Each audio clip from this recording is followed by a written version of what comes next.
Hey, so last week I skipped doing a video, mostly because I didn't have time for it.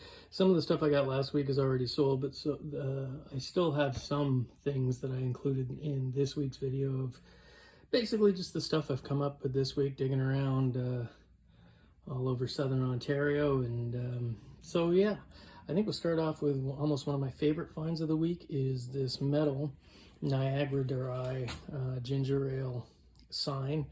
It's a little bit crusty, but it still displays really well. A few bends, but it's almost all there.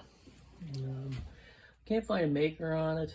I know Thomas Metals did a lot of the signs for Southern Ontario, but this one doesn't have any indication of a maker on there. Still displays really nice. I like the look with the rust. Let you know that it's actually old. Another good sign. Cardboard, but probably just post-war Black Cat cigarettes. I've seen 3 different kinds with basically the same layout, and 2 other women posed with the cats. As a post-war, trying to push, I think, smoking into the emerging market of women post-war. So kind of not the greatest message to send through, but still, it's a cool little ad. Plus, who doesn't love a kitty? Look at the kitty. Look at the kitty. Yeah, that's not going to go over well. Some other things, a big eye print. This is the Ballerina. And I'll tell you what, it was originally supposed to be white, but that has sat in a room with smoking for a long period of time. I'm going to give it an attempt to try to get a lot of that yellowing off there. But yeah, just imagine what that person's lungs look like who lived in that room. My God. Total nostalgia for me. I had this poster and this poster on my wall in 1979 and 78 when I was 8 and 9 years old. So there you go. Now you know how old I am. So I couldn't pass these up. Luckily they haven't been cut, but they have been folded to fit into those frames. But I'm going to get them out and just flatten them out. So yeah, that was one for me more than anything else. Just a bit of a road trip back in time. Another great find this week is this lamp. It is from Lightolier, one of the better, if not the best, lamp makers, mid-century modern lamp makers through the 50s and 60s. This one I've seen online attributed to Gerald Thurston. I am not 100% sure if it is, because there's so many lamps attributed to him, and you can't be 100% sure. I haven't seen a catalog listing for it, but it does have a lot of the traits that he did use in other lamps that have definitely been proven to be made by him. A lot of use of the brass, the geometric cone forms down on the bottom there is kind of nice. And you can tell usually you've got yourself a Lightolier if you've got a 3-socket setup like that. It would have had, nice thing is the original finials there, it would have had a stem that went up to hold the lamp, because I have another lamp way over there. If you can see that white one, that's another Gerald Thurston, and it has the stem in the middle. They're pretty much standardized. You can find them at most decent lighting shops, so that shouldn't be a problem to get a replacement for that at all. I got a couple of nice boxes this week too. This is a dynamite box from Dynamex company. These are always great. Who doesn't love having a box that says high explosive danger? You can use them for anything. Storage, people have now been using them for records, but for the longest time you could put your blankets in them, and they just looked really great.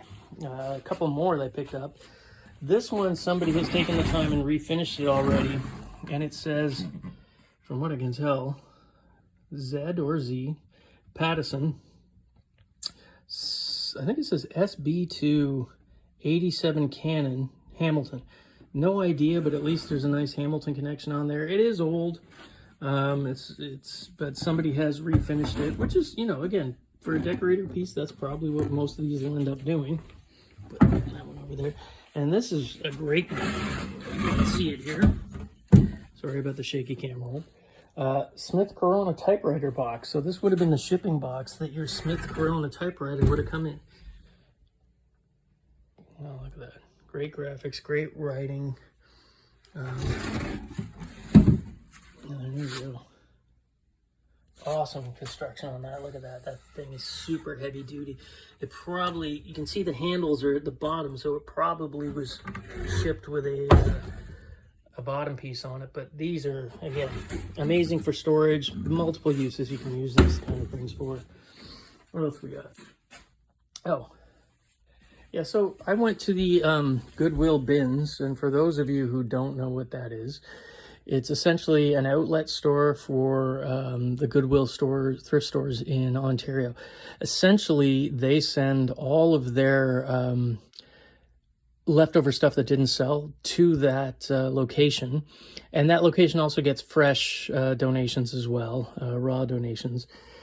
And they put them in bins and sell everything by the pound. And you go in there and you dig through these bins and you kind of pull out stuff. I have gotten some incredible finds. I think in one of the earlier videos I talked about getting an Empire turntable. I didn't get that much this time. A lot of smalls which have already moved out, so I can't show those. Those came through last week. But I recommend going to the bins for anybody. It's kind of fun. Some people just probably won't be their gig at all, because you are digging through, you know, tons and tons of stuff. But I kind of find it fun. And these were in here, next 3 pieces, because they brought out, I've never seen this, a whole bin full of artwork. First time I've ever seen that, and I managed to pull these out. It's by a artist, she's a known artist. I believe she's still alive, because the last thing I saw on her, she was 81. She's an American artist, Judy Targrave, or Targan, sorry. And she did quite a few of these.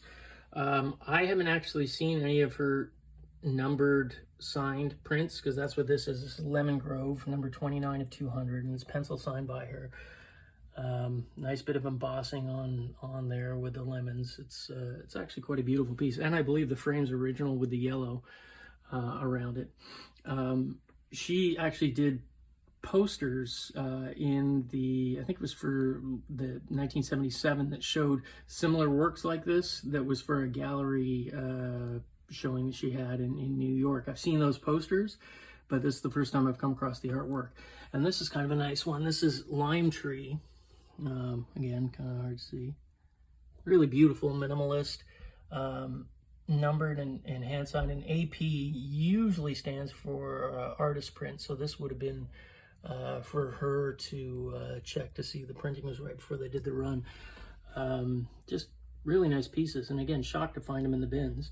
And then this little gal, great oil on board in the sort of Big Eye style. I think it's supposed to be Paris. I don't know, because that structure right there kind of resembles a bit of a, you know, a quickly captured Eiffel Tower. But she's got that sort of big-eyed style of the 1960s and 70s. The King's paintings are sort of the most well-known, but this is a nice little oil. I do not know who the artist is, although there is a signature down there. But it's nice to get a piece like this, rather than getting, say, a print of another one. You can actually get a real original oil on board. Probably was in Paris, probably was made for the tourist market, more than likely, but still kind of cool. Original frame's got a few scuffs, but you know what, you can just paint that frame if you want. Couple more things on here. Smalls. Picked up these, are kind of great. I don't do a lot of Barbie stuff, but every so often you come across this. Is the Barbie and Midget. It's probably very early on, because they were basically sewing kits, so that you know, if your parents couldn't afford the cost of new outfits for your Barbies, they sold these kits to be able to make stuff for your Barbies. So there's that was included in there. I mean, now just imagine that. Like, most parents, you know what, they're not going to spend the time to do make clothing for their kids' dolls, they'll just go out and buy them a whole new set. But back in the day, that was, you know, not achievable for a lot of people. So they made their own. So they included some neat things in there, like zippers for the backs of the dresses and things like that. There's also some paperwork that was included with that. Unfortunately, it got a bit wet, but yeah, just early catalogs of stuff. You can see all the different kinds of outfits there were for Barbie and Midget, Ken and Skipper, and who is Alan? Anyways, so yeah, pick that up. I grabbed this, and you can see the price tag on it. It's a really great juggling set. From 1949, because it's copyrighted right there, and it's from a company called Model, and you got these juggling balls and really interesting graphics. I'm not gonna lie, like that's what sold me on it, was just the cover graphics kind of have this almost, you know, Dr. Seuss vibe to them. I thought they were fantastic. And yeah, you can see the price I picked it up. It was $10. Not gonna refuse something like that. What do we got here? Oh yeah, and an original. And you don't see as much Star Wars original stuff anymore, but this one's probably staying in my collection. It's the model, the MPC model of an ad. Bagged and unused. It's all sitting in there and hasn't been put together. Boxes needs a little bit of care, but you can just glue boxes back together. That's not the end of it. I love the graphics on that. The ad was, I don't know, it was my favorite part of all the Star Wars movies when it showed up in Empire. Man, yeah, it was mind-blowing for, I don't know, I think I was, what, 12 or something like that? Yeah, so there's that. And then this little garbage can again. This company, where are they? Chineco.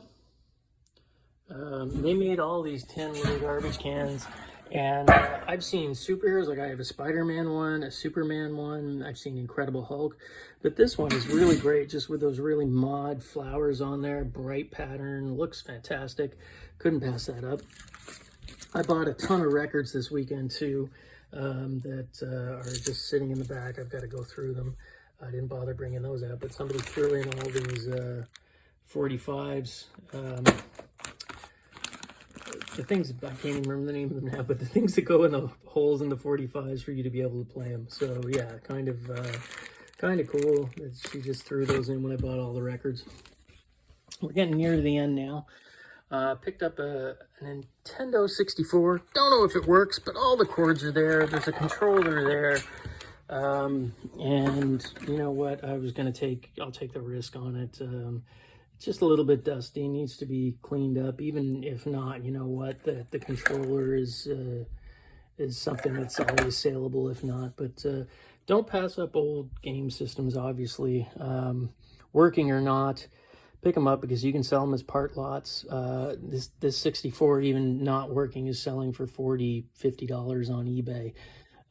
So, you know, they're worth picking up for the right price, even if you don't know if it's working or not.